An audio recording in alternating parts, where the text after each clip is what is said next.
요한 1서입니다. 1장 2절 1절과 2절 말씀 우리 같이 읽겠습니다.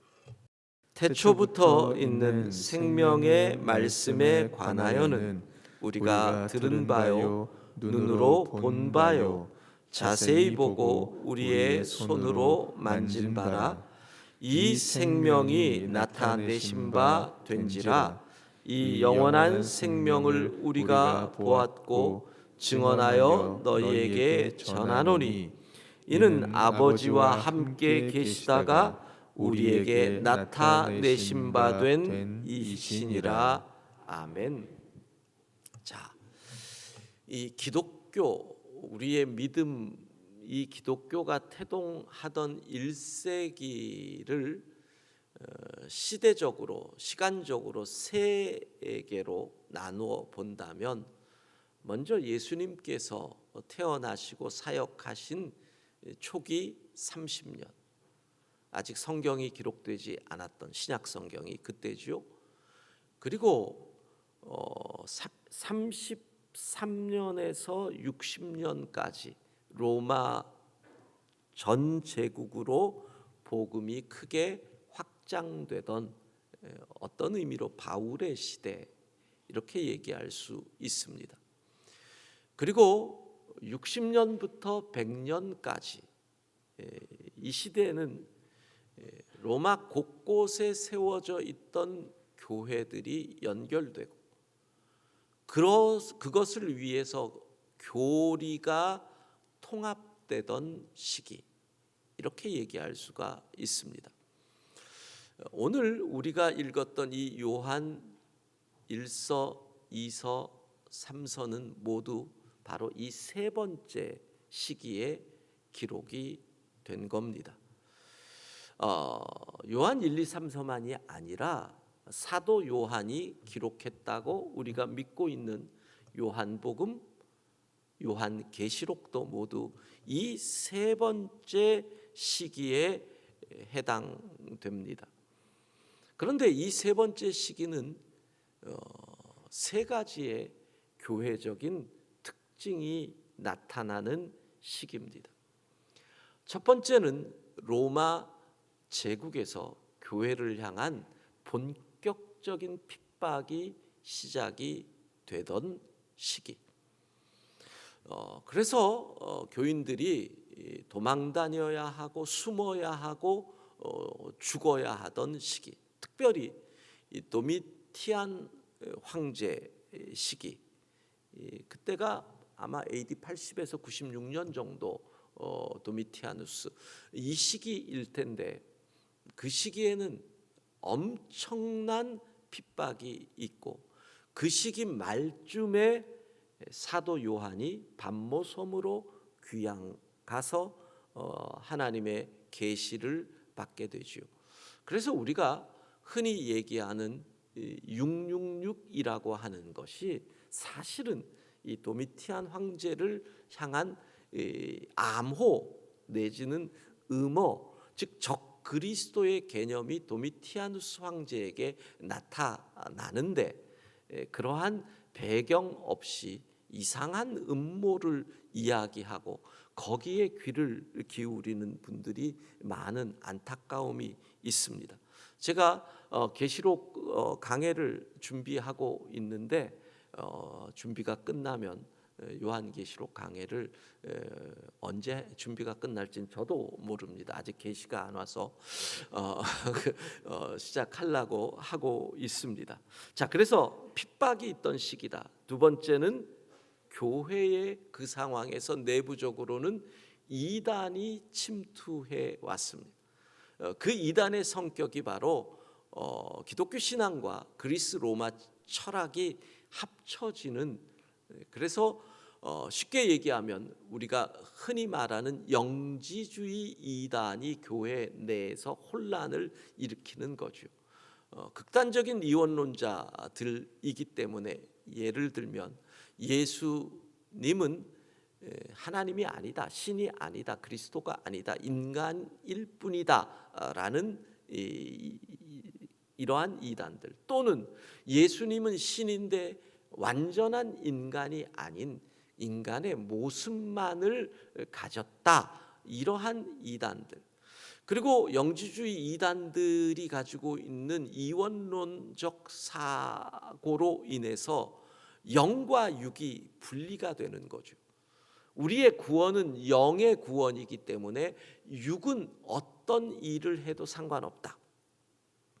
그리고 우리의 구원은 어떤 죄를 지어도 이미 구원받은 것이기 때문에 취소되지 않는다. 그러니까 마음대로 살아도 된다. 요즘 구원파와 같은 그런 이단들의 뿌리가 바로 이때 교회 내에 들어오게 되는 겁니다. 그런 상황에서 교회가 또 하나의 위기를 맞는 것은 교회의 리더십에 문제가 생깁니다. 왜냐하면 예수님의 12 제자로 강력하게 교회를 이끌어갔던 12 사도가 요한을 제외해 놓고 이 시기에는 다 순교를 한 상황.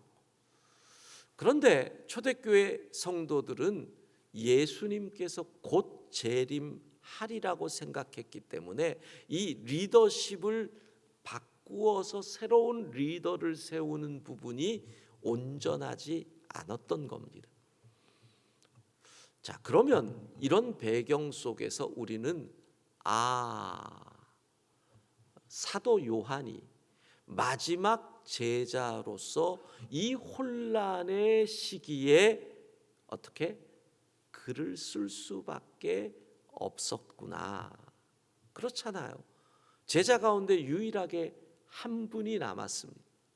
그런데 예수님에 관해서 엉뚱한 이야기들이 돌아다니고 그 이야기로 교회가 혼란을 겪고 있으니까 예수님을 친히 옆에서 보았고 예수님의 가르침을 친히 들었고 예수님의 이적을 눈으로 보았고 예수님의 십자가의 죽음과 부활을 목격한 자로서 이게 맞아라고 그가 글을 쓸 수밖에 없는 상황인 것입니다.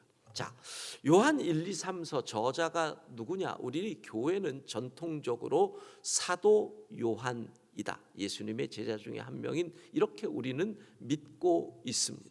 그런데 20세기 들어서면서부터 요한이 아니다라고 하는 학자들의 이야기도 나옵니다. 그것도 우리가 귀를 기울일 필요는 있습니다. 그런데 한 가지 확실한 것은 요한 2서를 펼쳐보십시오. 바로 요한 1서 뒤에 요한 2서 1절을 보면 이렇게 되어 있습니다. 여러분 실물에는 없는데 그럼 제가 그냥 볼게요. 장로인 나는 이렇게 시작합니다. 요한 2서 1장 1절입니다. 장로인 나는, 그러니까 이 서신을 쓰는 사람이 장로다 이런 걸 알 수 있습니다. 3서 1장 1절도 이렇게 되어 있습니다.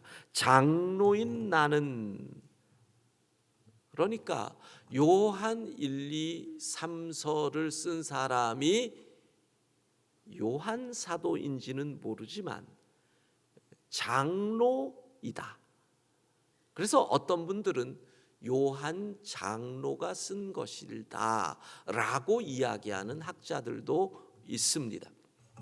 근데 왜 교회는 전통적으로 사도 요한이다라고 말을 하느냐면 요한의 제자인 폴리갑부터 많은 위대한 교부들이 이 서신은 사도 요한의 글이다라고 기록해 있기 때문입니다. 폴리갑, 이레니우스, 유세비우스, 오리겐 이와 같은 조금 신학을 아는 분들이면 누구나 들을 만한 위대한 교부들입니다. 그들이 저작에 보면 이것은 사도 요한이 쓴 것이다 라고 이야기를 하고 있기 때문입니다. 그 외에 또 하나의 이유는 본문을 읽어가면서 설명을 하도록 하겠습니다. 자, 이렇게 이 요한 서신은 기록이 되는 겁니다. 그 시대의 교회는 거의 가정교회였습니다.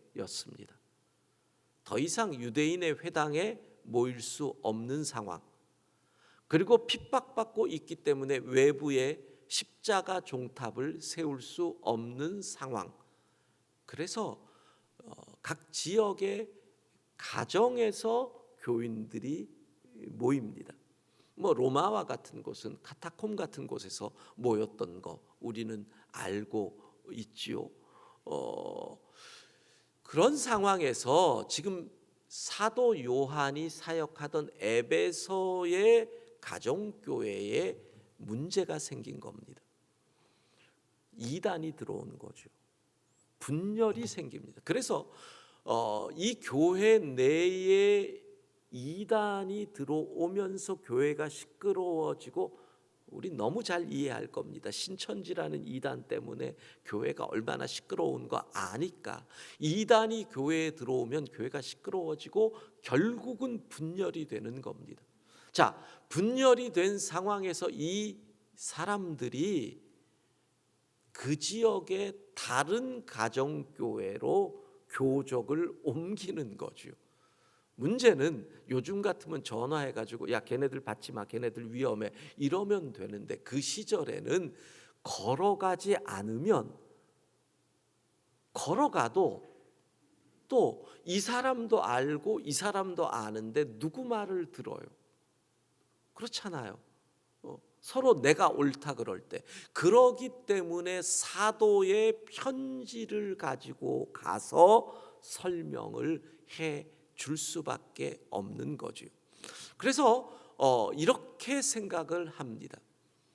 에베소 지역에 있는 교회들에게 사도 요한이 편지를 보냅니다. 그 편지가 요한 1, 2, 3서인데 1서는 내용이 뭐냐? 지금 너희 교회에 와서 딴소리하는 그 사람들의 이야기가 이렇게 잘못된 것이다. 요즘 말로 하면 설교문입니다. 그리고 2서는 뭐냐? 이 설교문을 써서 읽는데 그 지역 교회 사람들에게 대한 인사도 빠진 설교문이라서 서론격으로 편지의 인사가 2서에 들어갑니다. 3서는 그러면 뭐냐? 이거는 추천서입니다. 갖고 가는 사람에게 요한이 추천서를 씁니다. 특별히 3소는 그 지역의 교회의 지도자인 디오드레베라고 하는 사람이 무슨 이유인지 모르는데 사도 요한의 편지를 가지고 가는 사람을 거절을 합니다. 뭔가 잘못된 겁니다. 그래서 요한 3서를 보면 그를 향하여 악하다고 책망하지요.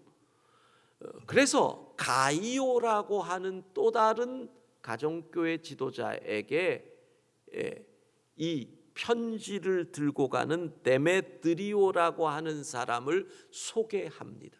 그러니까 3서는 데메드리오를 추천하는 추천서 가이오에게, 그리고 2서는 데메드리오가 이 편지를 그 가이오의 가정교회에서 읽을 때 서론 겸 인사, 1서는 본론인 설교, 이렇게 정리를 하시면 이해가 될 겁니다.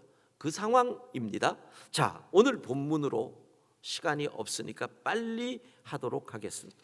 자, 태초부터 있는 생명의 말씀에 관하여는 우리가 들은 바요, 눈으로 본 바요, 자세히 보고 우리의 손으로 만진 바라. 우리는 이 요한 1서 1장 1절을 딱 읽는 순간 어디가 생각나야 하느냐 하면 요한복음 1장 1절이 생각이 나야 합니다. 같이 읽습니다. 태초에 말씀이 계시니라. 이 말씀이 하나님과 함께 계셨으니 이 말씀은 곧 하나님이시니라. 아멘. 너무 비슷합니다. 그래서 우리는 요한 서신도 사도 요한이 쓴 글이다. 요한복음 1장 1절 태초에 말씀이 계시니라. 요한일서 1장 1절 태초부터 있는 생명의 말씀에 관하여는 사도 요한이 쓰신 글이다.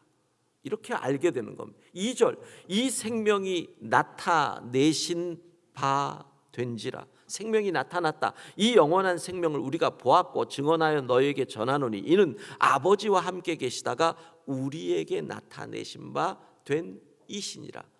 요한복음 1장 14절 떠오릅니다. 같이 읽습니다. 말씀이 육신이 되어 우리 가운데 거하심에 우리가 그의 영광을 보니 아버지의 독생자의 영광이요 은혜와 진리가 충만하더라. 그냥 읽어도, 누가 읽어도 요한복음 1장이랑 내용이 비슷하네, 문체가 비슷하네, 같은 사도가 썼다라고 하는 것을 우리는 요한 1서를 읽으면서 자꾸 요한복음이 떠오르게 되어 있습니다. 요한복음은 사복음서 가운데서도 유일하게 다르잖아요, 관점이. 그래서 마태, 마가, 누가는 공통적인 관점으로 쓰여졌다. 요한복음은 다르단 말이에요. 바로 그래서 요한 사도가 썼다라고 우리는 이야기하는 겁니다. 근데 자, 사도 요한은 뭐라고 얘기하느냐? 예수님을 이렇게 얘기합니다. 예수님은 태초부터 있는 말씀인데 우리는 그분을 들었다. 우리는 그분을 보았다. 자세히 봤다. 우리 손으로 만졌다. 그러니까 너희들이 예수님이 가짜라고 하는 그 이단들의 이야기 속지 마라. 내가 봤다. 이런 겁니다. 자, 제가 아까 올려달라고 했던 거 이렇게 됩니다. 태초에 있는 생명의 말씀 예수 그리스도가 계속 괄호 속에 넣으면 1장 1절이 완성이 되는 겁니다. 예수 그리스도에 관하여는 우리가 예수님의 가르침을 귀로 들은 바요, 우리가 예수님의 전생애를 내 눈으로 본 바요, 그리고 예수님의 행하신 이적을 자세히 눈으로 보았다. 그리고 더 중요한 것, 예수님의 십자가에 죽으신 몸과 부활하신 몸을 나 요한이 죽으신 그분을 십자가에서 내려서 무덤으로 이끌었고 우리 제자들이 옆구리에 창자욱을 손으로 만진 바다. 그런데 너희가 무슨 소리 하느냐? 이 말씀을 하는 겁니다. 자, 그러니까 2절로 가면 이렇게 되는 거죠. 이 영원한 생명 예수 그리스도를 우리가 보았고 증언하여 너희에게 전한다. 여러분, 이것이 바로 사도행전의 초대교회의 역사가 바로 이거 아닙니까? 십자가에 너희가 죽인 예수 그리스도를 하나님께서 살리셨으니 우리가 그 일의 증인이라. 할렐루야. 여러분, 그래서 어떻게 합니까? 제자들이 우리가 보았다, 우리가 증인이다, 그래서 우리가 너희에게 전한다. 그러면 계속 이어지는 건 뭐겠어요? 그 전한 복음을 들은 너희가 성령의 역사로 너희가 곧 증인이 되어야 한다. 증인이 된 너희는 또 전해야 된다. 그 전한 것을 들은 사람은 성령의 역사로 또 증인이 되고, 증인이 된 자는 또 전해야 되고, 그 증인됨과 전함의 역사로 인하여 오늘 이 시간 우리가 여기에 있는 줄로 믿습니다. 교회는 그렇게 예수 그리스도를 본 사람들이, 예수 그리스도를 들은 사람들이, 예수 그리스도를 만진 사람들이 증인되어 전함으로 그렇게 교회는 2000년을 이어오는 것입니다. 사랑하는 성도 여러분, 오늘 주께서 우리에게 말씀하시는 것이 이겁니다. 너희는 우리를 본 자가 아니냐? 너희는 나를 만진 자들이 아니냐? 너희는 나를 체험하고 나를 구주로 고백한 자들이 아니냐? 그런데 왜 너희는 증인되지 못하느냐? 왜 너희는 전하지 못하느냐? 왜 너희는 움츠리고 있느냐? 주께서는 이 아침에 우리에게 이렇게 말씀하시는 겁니다. 사순절 30일을 시작하는 첫날, 세상은 마치 초대교회의 이단들처럼 이렇게 얘기합니다. 그분은 가짜다, 아니다, 인간일 뿐이다. 너희가 속았다. 여러분, 담대히 예수님을 본 사람들이 우리가 뭐라고 해야 됩니까? 내가 보았다. 내가 만났다. 그분이 나의 구원자시다. 내가 증인이다. 우리가 도리어 담대히 예수를 전할 수 있기를 바랍니다.